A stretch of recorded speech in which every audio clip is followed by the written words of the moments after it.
Oi, gente, mais uma vez, elucidações em seu lar, na sua casa, no seu trabalho, para todas as pessoas. Hoje nós vamos até a cidade de Barra Bonita, estado de São Paulo. O nosso expositor de hoje é Álvaro Nísio Mesquita, com um tema muito bom para todos nós. Esse tema é muito importante. Reflexões é o tema da manhã de hoje, do dia de hoje. E você vai acompanhar agora o nosso companheiro e amigo. É pela terceira vez que ele faz a apresentação aqui, que ele traz alguns temas para nós. E hoje nós vamos ter um ganho importantíssimo. Álvaro, tudo bem, Álvaro? Seja bem-vindo. Tudo bem, graças a Deus, e agradeço pela oportunidade. Você tem agora 10 minutos para levantar esse tema para nós e em seguida eu começo a fazer pergunta para você, tá bom? Tá certo. Fica à vontade. Na verdade, esse tema surgiu de uma palestra que eu vi do Haroldo Dutra Dias.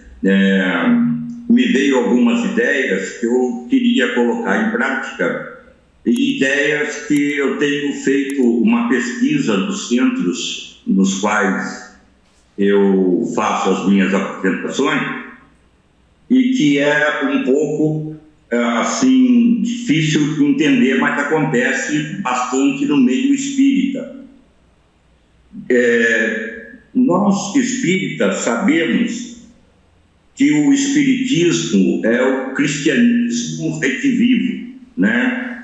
Como disse o Haroldo, se é o cristianismo redivivo, onde o cristianismo morreu, né? Então, isso é todo um processo histórico e eu não tenho a capacidade dele de colocar.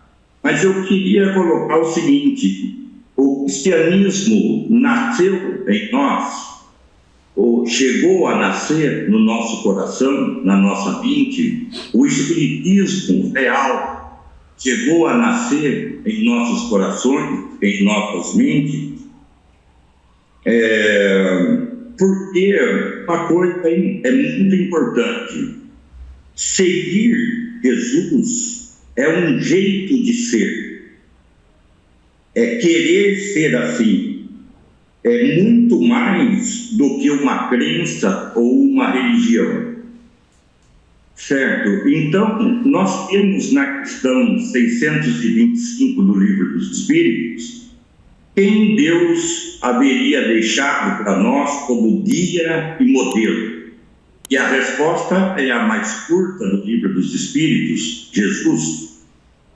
Então, nas casas espíritas que eu tenho tido a oportunidade de falar, eu sempre pergunto uma coisa: quem leu a Bíblia, não a Bíblia toda, o Novo Testamento, que fala sobre a vida de Jesus, mostra como Jesus foi ou não foi?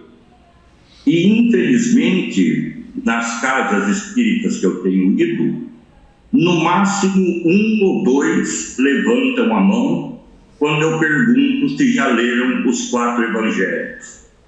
Porque se Jesus é guia, nós temos que conhecer qual é o caminho que ele nos conduz, né? E nós, espíritas, parece que temos uma birra enorme de Bíblia, e pouco nos importamos em pesquisar pelo menos os 4 evangelhos do Novo Testamento. Alguns me dizem: mas nós temos o Evangelho segundo o Espiritismo. Temos realmente um livro mágico. Qualquer página que nós abrirmos, nós conseguimos resposta. Mas nós temos que ver que do 1º ao 4º capítulo do Evangelho segundo o Espiritismo, eu não vim destruir a lei, meu reino não é deste mundo, há muitas moradas na casa de meu Pai, e ninguém pode ter o reino de Deus sem nascer de novo.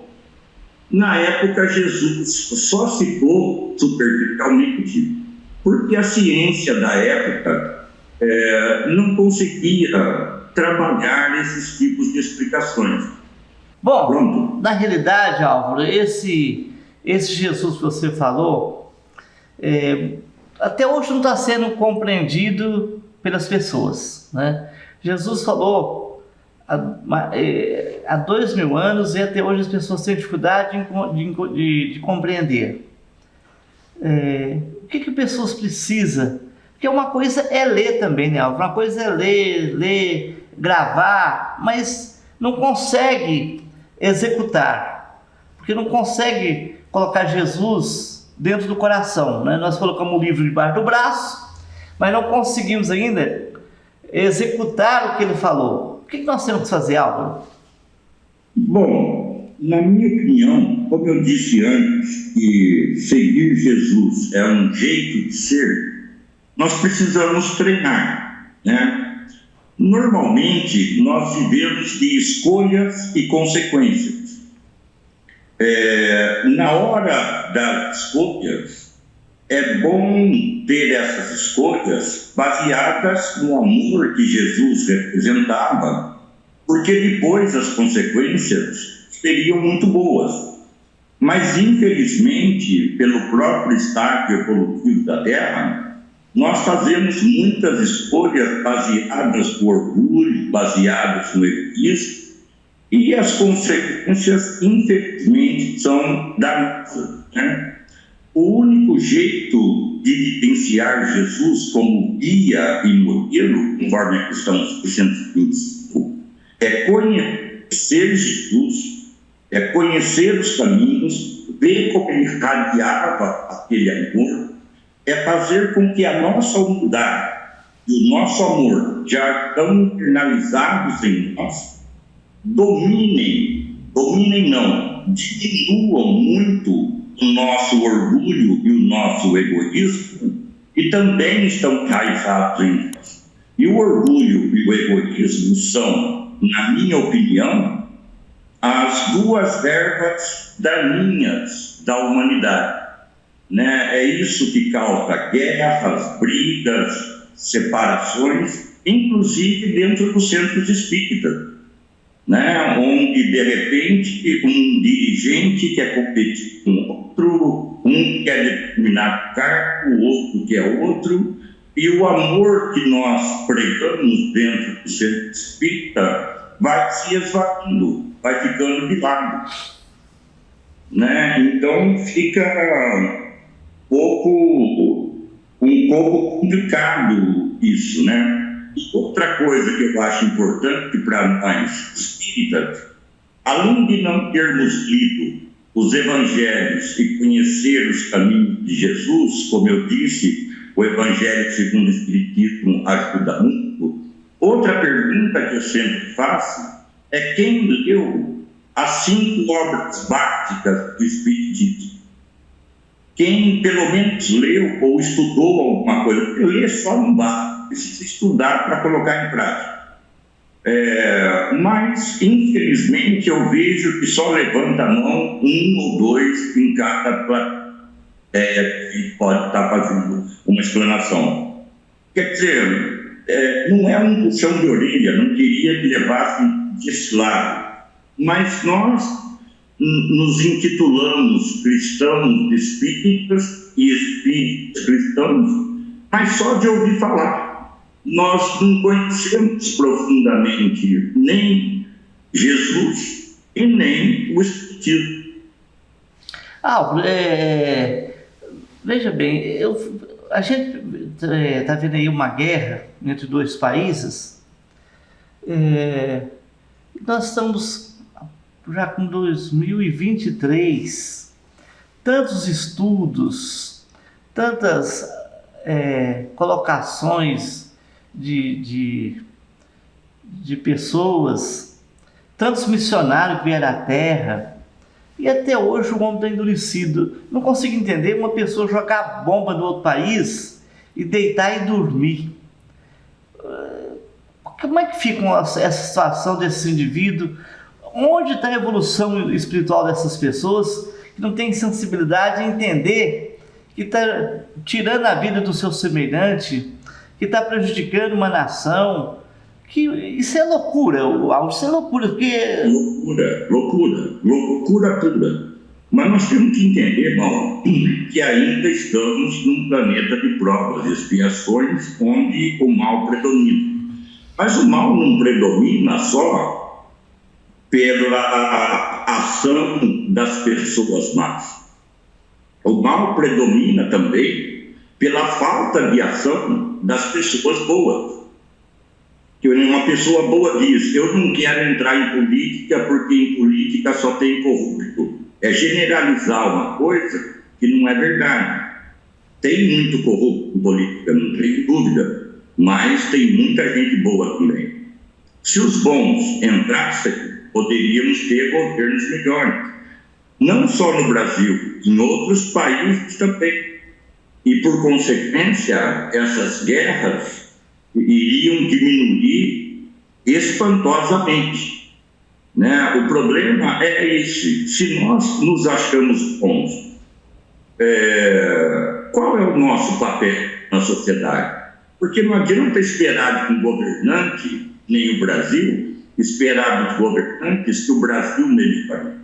Se eu quero um mundo melhor, e por consequência um Brasil melhor, tem que começar por mim, tem que começar pelo meu amor, tem que começar pela minha vontade de ser bom, tem que começar pela minha vontade de, às vezes, ter que me negar em favor da comunidade. Não é negar a minha vida, mas às vezes é negar a minha opinião em favor da comunidade. E nós não temos ainda humildade suficiente para isso, na minha opinião. Álvaro, tem uma mensagem de Jesus do Evangelho também que fala o seguinte: fazer o nosso próximo, gostaria que ele nos fizesse. Parece tão fácil, né? Porque você faz uma medição, né? Poxa, eu não gostaria que fizesse isso comigo, por que eu vou fazer com o meu semelhante? E por que a gente não dá conta de executar? E qual o motivo que a gente tem dificuldade na execução? Fazer o nosso próximo que gostaria que ele nos fizesse. Cara, mas é difícil executar essa mensagem? É difícil executar esse trabalho, essa tarefa? É difícil porque a frase fazer ao nosso próximo o que gostaríamos que ele nos fizesse é um pouco complicada, porque uma coisa que eu gosto que façam para mim e vou fazer para uma outra pessoa, talvez ela não goste que faça aquilo para ela. Então, nós precisaríamos começar pelo contrário, não fazer ao nosso próximo aquilo que nós não gostaríamos que o nosso próximo nos fizesse. E quando o nosso amor estiver mais evoluído, aí sim fazer ao nosso próximo. Porque, às vezes, por exemplo, um rapaz chega para uma mulher e fala assim: eu caso com você desde que você faça isso, isso, isso e isso. Ele está amando quem? Aquela mulher que está pedindo em casamento ou a ele mesmo? Ele mesmo, né? Justamente, é aí que entra a dificuldade, entendeu? Nós temos um egoísmo muito exacerbado, não temos amor por nós mesmos, isso é uma ilusão. A maioria de nós aqui na Terra não temos amor por nós mesmos, porque se tivéssemos amor por nós mesmos, nós só daríamos amor. Não faríamos qualquer outro tipo de coisa e não cometeríamos besteira, nem nas atitudes e nem nas palavras. Veja, nós não conseguimos seguir nem os 10 mandamentos ainda. Está lá, não matar. Aí a gente pega um depressivo jogado numa cama, num estado lastimado, não come, não bebe, não corta o cabelo, não escova os dentes, está esperando para morrer. E nós vamos para ele falando: sai da cama, vagabundo, isso aí é coisa de safado. No dia seguinte ele comete suicídio. Nós somos coautores ou não? É verdade. Agora, o que Jesus falou, outras religiões também, outros missionários falaram também de amar, de perdoar. O mundo está cheio de propostas generosas, de mudança de atitude das pessoas. E nós temos essa dificuldade porque nós somos realmente espírito atrasado, não é isso, Álvaro? Veja bem, Mauro, eu não acho que nós somos espíritos tão atrasados. A Terra é povoada por espíritos, na maioria que vieram de outros lugares mais adiantados. E por nossa rebeldia, nós acabamos num planeta de provas e expiações para treinar um pouco mais e ter condições de estar num planeta mais avançado. Agora, veja bem, essa rebeldia, ela começa no nosso orgulho e egoísmo. E a questão do 119A do Livro dos Espíritos, que fala do conhecer-se a si próprio, em uma página e meia, Santo Agostinho nos dá detalhadamente uma maneira de nos conhecermos a nós mesmos. Tanto é que a pergunta era: qual o meio prático e eficaz? Quer dizer, prático tem que ser praticado. E só é eficaz porque foi praticado. Então, eu conhecendo a mim mesmo, eu vou saber do amor que existe em mim, vou saber da parte boa que existe em mim, mas também saber dos defeitos, das qualidades que não são boas. E aí, com essas duas vertentes na mão, eu posso escolher a qual praticar mais vezes, a qual treinar mais vezes, de modo que o bem vença o mal dentro de mim. Porque não adianta a gente falar de humanidade, não. Nós temos que falar de nós. Se cada um de nós, individualmente, conseguir melhorar, com certeza a humanidade melhora. Muito bem, agora eu quero mandar um recadinho para você que está nos acompanhando. Olha, você é convidado nesse momento a ser um voluntário do Núcleo Social Jesus de Nazaré, Clínica Jesus Nazaré. Uma entidade que atende pessoas da terceira idade e pessoas com transtornos mentais. Você pode ser um voluntário, você pode fazer doações, você pode marcar sua visita pelo telefone 3235-8010. Tem também o e-mail cjn.mg@terra.com.br e você pode pessoalmente levar suas doações. Seja um voluntário dessa entidade que atende pessoas com transtornos mentais e pessoas da terceira idade. O Núcleo Social Jesus Nazaré espera suas doações e precisa da sua ajuda. Colabore. Retornando aqui com a entrevista com o nosso companheiro Álvaro Anísio Mesquita, da cidade de Barra Bonita, estado de São Paulo, com o tema Reflexões, um tema muito importante, e ele já vem falando para nós da importância da gente realmente ser cristão, né? Muitas vezes a gente é muito cristão dentro da igreja, dentro do centro espírita, né? Mas fora do centro espírita e da igreja, a gente, nos nossos negócios, nós somos velhacos, somos pessoas difíceis. O importante, Álvaro, é um exercício, você falou, tem que fazer um exercício, né? Assim como a gente aprende a dirigir, assim como a gente aprende a dar os primeiros passos, tem que ter muito exercício, já levantando, ao levantar, já tem exercício para continuar o trabalho de cristianismo, é isso? Justamente, porque se você pegar na questão número 13 do Livro dos Espíritos, que fala sobre os atributos de Deus, o sexto item é que Deus é soberanamente justo e bom. São dois itens num só, justo e bom. O que nós poderemos levar dessa ideia? Que a justiça de Deus é boa e que a bondade de Deus é justa. A reencarnação está aí para provar isso. Se eu não vou bem em uma encarnação, Deus não vai acabar comigo por causa disso. Ele vai me dar uma chance de uma nova encarnação. Então, a justiça é boa, né? A bondade é justa. Só que a justiça é boa. Então, quer dizer, nós vamos ter que refazer coisas que nós já fizemos para fazer melhor dessa vez. E sempre lembrando que qualquer sofrimento que nós temos na vida não é culpa de ninguém, nem minha. A palavra culpa precisa ser eliminada, porque na hora de eu fazer uma escolha, eu estou fazendo da melhor maneira que eu posso, no auge da minha sapiência e da minha evolução espiritual. Se não deu certo, a consequência vai ser dolorida, vai ser dor. Então, essa dor é um aprendizado, não um sofrimento.